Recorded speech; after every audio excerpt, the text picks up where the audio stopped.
Bonjour à tous et bienvenue dans cette nouvelle vidéo, nouveau format. J'ai toujours voulu essayer ce format-là.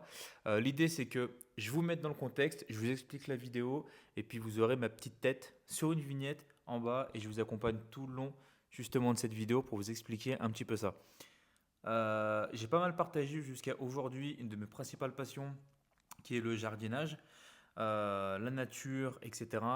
J'ai d'autres passions, bien évidemment, le sport, la rando, choses que je vous partagerai beaucoup plus au printemps, tout ce qui est un peu plus aventure, etc.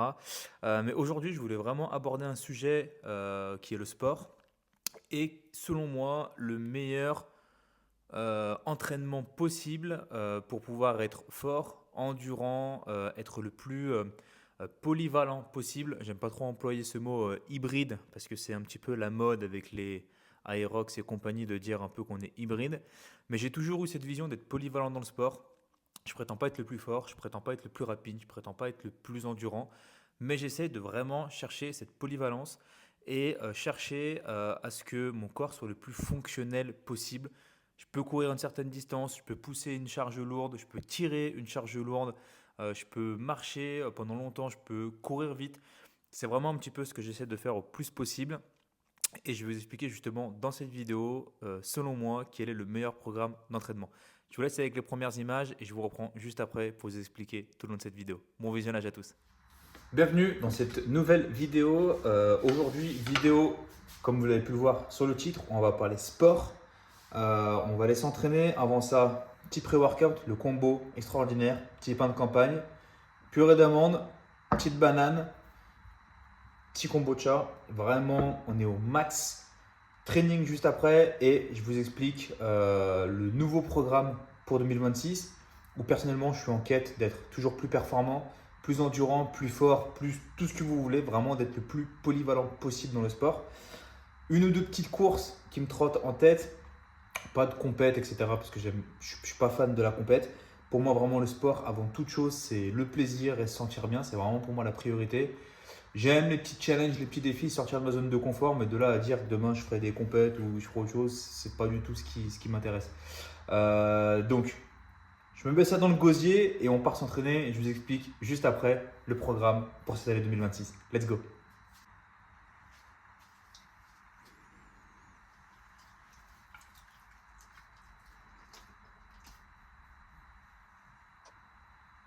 Donc, avant de rentrer dans le vif du sujet et voir quelques images de mes entraînements, je tiens à surligner quelque chose, un point important en tout cas pour moi.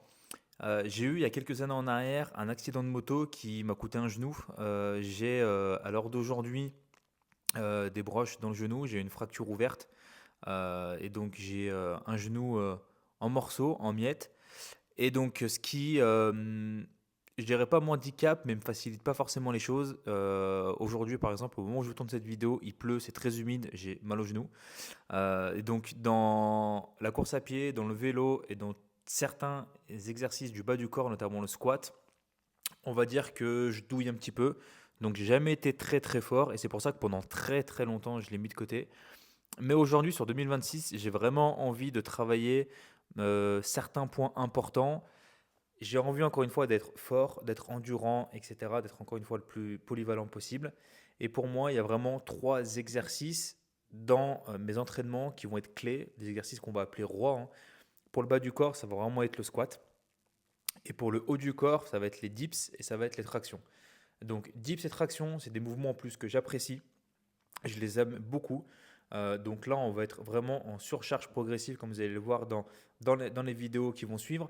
Chercher à monter vraiment en charge et puis faire un top set, etc. Il y aura des entraînements avec vraiment beaucoup plus de charge que d'autres et d'autres avec beaucoup plus de volume, donc avec une charge moindre. Ça, je vais vous expliquer. Et puis pour le bas du corps, même principe. Je vais m'entraîner en format upper-lower. Donc sur ma séance upper, les exercices droits, vous l'avez compris, ça va être les dips et les tractions. Et sur mes séances lower, ça va vraiment être le squat sur lequel je vais me concentrer. Aujourd'hui, j'ai une perf qui est ridicule. On va le voir juste après. J'ai négligé cet exercice pendant beaucoup trop longtemps. Jusqu'à maintenant, je faisais beaucoup de soulevé de terre car j'ai aucune douleur forcément sur le genou avec le soulevé de terre et ça m'aidait beaucoup pour la course à pied. tout ce qui va être ischio, mollet, etc. C'est vraiment des zones du corps que j'ai vraiment renforcées au maximum parce que ça m'handicapait dans mes courses à pied. Je fais beaucoup de trail, je fais pas de course à pied sur du plat et sur du bitume. Je fais beaucoup de trail et dès que je tapais un petit peu de D+, je tétanisais sur ces muscles-là. Donc j'ai vraiment travaillé là-dessus, surtout sur l'année 2025. Donc j'ai beaucoup mis de côté le squat et il est temps en 2026 de reprendre. Donc c'est parti, on visionne ça ensemble. Donc bien évidemment, vous l'avez compris, on est parti d'une barre libre, hein, sans charge, hein, juste 20 kg, barre à vide sur une série d'échauffements. Ensuite, on est monté à 40, 60. À l'image, on a une série à 80 kg. Et je me suis rendu compte vraiment que ça faisait longtemps que je n'avais pas fait de squat parce que ma mobilité d'épaule qui est catastrophique, oh, vraiment sur les premières séries, je douillais vraiment. Donc surcharge progressive jusqu'à monter à une barre de 100 kg, quelques reps à 100 kg. Ça, c'est des images que je vous ai tournées vraiment sur la première semaine de janvier. Donc ça fait déjà un mois. Je reprenais vraiment tout doucement le squat. Aujourd'hui, j'ai déjà monté un squat à plus que ça. Je suis sur une série à 120 kg à l'heure d'aujourd'hui. Donc ça, c'est pour ma série de squats qui me prend du coup le plus de temps dans mon entraînement. Et ça, c'est un exercice que je vois très peu de personnes faire et qui est pourtant incroyable. Euh, j'ai pas envie de dire son nom parce que j'aurais peur de vous dire une connerie. Mais on est sur un deadlift unilatéral. Et donc là, l'idée, c'est pas forcément de mettre une charge lourde. On cherche pas, on cherche le mouvement, on cherche l'exécution, on cherche la connexion avec l'ischio. Et ça, c'est vraiment un exercice où vous n'avez pas besoin de mettre lourd, encore une fois. C'est vraiment l'exercice de renforcement musculaire. On n'est pas là pour faire de l'hypertrophie, hein. On est là vraiment pour un renforcement. Et encore une fois, moi qui ai des ischios et des mollets en papier mâché, dès que je tape un peu trop de D+, et que je cours plus de 15 km avec un peu de dénivelé, je sature. Donc c'est vraiment des exercices que j'ai incorporés à mes séances lower pour justement bosser ce côté renforcement.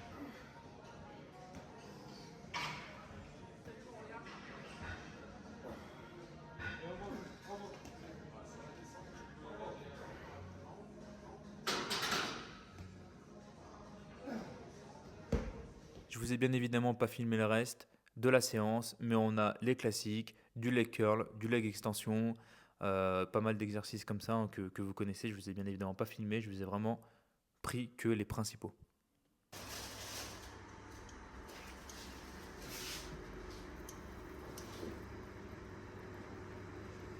On se retrouve du coup le deuxième jour. Donc le lendemain, la séance upper. L'idée c'est que j'enchaîne upper lower ou lower upper, ça dépend les jours. Je ne me fixe pas trop de restrictions là-dessus en tout cas. Et j'ai une séance de course à pied et je recommence upper lower et après course à pied ou vélo, peu importe. Donc là on est sur l'un de mes exercices favoris, les dips. Je vous ai encore une fois pas filmé toutes les montées progressives. Poids de corps 20 kg, 30 kg. Là, je fais ma série à 40 kg et j'ai dû faire un 3 fois, 3 x 5 ou 3 x 6 sur cette charge-là. Une fois que les dips sont faits, on passe aux tractions. Pareil, une ou deux séries au poids de corps uniquement, une série à 5 kg, une série à 10 kg et là on passe à la série 20 kg. Donc c'est mon top 7.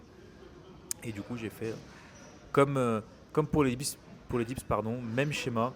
Et donc j'ai fait un 3 x 5 en traction lesté à plus 20 kg.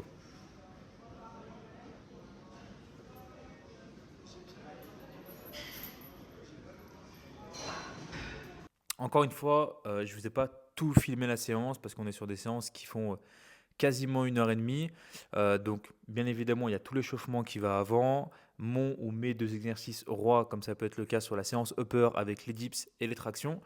Et puis après, on a toujours un exercice en plus en tirage, donc du coup plus horizontal, parce qu'on est vraiment sur un tirage vertical avec les tractions. On est sur un deuxième exercice aussi au niveau des pecs, qui peut être un développé couché incliné aux haltères, que j'apprécie particulièrement. Et puis un petit côté renforcement avec un développé militaire à la barre pour les épaules, extension triceps, un petit exercice pour les biceps et on a vraiment travaillé l'ensemble du haut du corps. Vraiment, je cible les gros muscles avec des exercices polyarticulaires, des gros exercices, dips, traction, Et après, on peaufine un petit exercice épaule, un petit exercice biceps, triceps et vraiment, on est bien. On rajoute à ça encore une fois, donc 2 entraînements upper, 2 entraînements lower dans la semaine pour avoir mes 4 séances de musculation, une minimum de course à pied dans la semaine. Je peux avoir le vélo en plus dans la semaine, dans le week-end, taper un petit five avec les copains pour vraiment jouer sur le cardio beaucoup plus en intensité que quand c'est un trail de 10, 15 ou 20 km. Si c'est la semaine, on est plus sur du 10. Quand je sors aussi le week-end, on est plus sur un 20 km parce qu'on a un peu plus de temps et on prend en tout cas un peu plus le temps. Donc c'est vraiment un petit peu pour moi le schéma idéal. Je dirais pas forcément que c'est le programme parfait parce que le programme parfait c'est celui qui vous correspond et c'est celui où encore une fois vous prenez le plus de plaisir. Mais selon moi, c'est vraiment l'entraînement qui me permet de me sentir bien, d'avoir des perfs correctes, je pense. On n'est pas sur de la perf monumentale, on n'est pas là pour faire non plus des compétitions de street lifting, de power ou de ce que vous voulez. C'est pas du tout le principe et l'idée en tout cas, ma vision en tout cas des choses sur le sport, c'est vraiment d'être encore une fois le plus polyvalent possible. Et donc vraiment l'idée c'est d'être fort, endurant avec ce schéma-là d'entraînement. Donc si ça peut vous inspirer, vous donner un petit peu des idées, et ben écoutez, c'est avec grand plaisir. J'essaierai de vous refilmer quelques séquences d'ici peut-être 3 mois pour voir un petit peu l'évolution au niveau des perfs, au niveau du physique, des ressentis, etc. Et on va essayer de suivre cette progression justement toute l'année 2026. Let's go, merci à tous d'avoir visionné cette vidéo et je vous dis à très bientôt.